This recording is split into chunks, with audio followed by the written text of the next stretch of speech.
here we have two of the most commonly used feet for the Janome sewing machines, Elna sewing machines, and even Newhome sewing machines.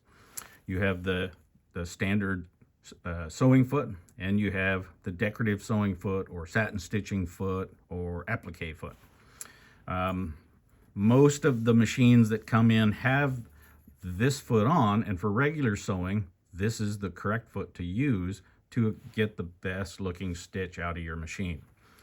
This foot, however, comes in on sewing machines a lot of times with stitch problems, puckering, and the stitch not completing correctly. And it's because this is a decorative sewing foot. People like this because of the clear view and they can see through the foot to see where they're sewing. But the problem is the bottom of this foot, even though the top looks similar enough, the bottom of the foot is what counts.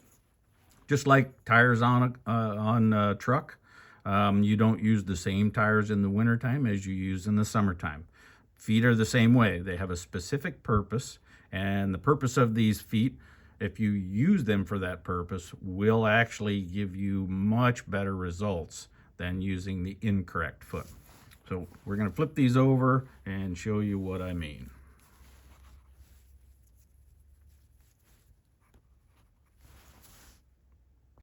If you look at this foot, you have the opening, which is 9 millimeters for 9 millimeter width stitching. And you have 3 little straight stitch grooves. So when you're in left needle position, center, or right needle position on your straight stitch, it has a little bit more of a ramp to allow the stitch to form correctly and nice and flat. This has a relief, or has a flat surface in the back and in the front, right in front of the needle, to hold the presser foot, to hold the fabric down nice and firm so you don't get any flagging, which can result in frayed stitching or skip stitches. Anyway, this one for all your regular sewing, straight stitch, zigzag, multiple zigzag, overlock stitch, any of that kind of stuff, this is the best foot for it. You'll get the best results out of your sewing or your stitch with this foot. With this foot, you have a relief that's cut out in here. And so I'm going to see if I can show you that little relief right in here. See, there's a little cutout underneath there. So what that relief is for is the buildup of threads. So this is your decorative sewing, okay?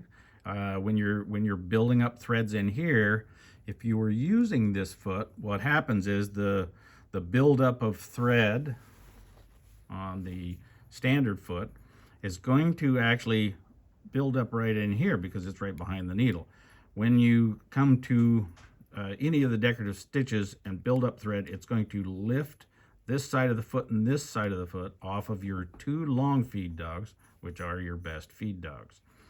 So by doing that, you only wind up using the 3 feed dogs, the feed dogs that are in the middle of the foot, instead of all adding these 2 long feed dogs on the side. So your stitching is not going to turn out very nice. Your decorative stitching or your satin stitching will not turn out as nice. And that is why on this foot, you have the relief here. You also have the relief in the front. So if it's a forward and reverse motion stitch, you know, ones that move back and forth, you're going to wind up having a very nice looking seam because it allows for the buildup of thread enough so that the feed dogs in the middle still will actually help advance the fabric, but you'll also be able to use your 2 longest feed dogs. By using all of your feed dogs on the bottom side of this foot, you will wind up with a superior stitch. I mean, it will look great compared to trying to do decorative sewing on your regular sewing foot. So I hope this helps, and don't forget to like and subscribe. And if you would like, you can leave a comment. Let me know if you got anything useful out of this video.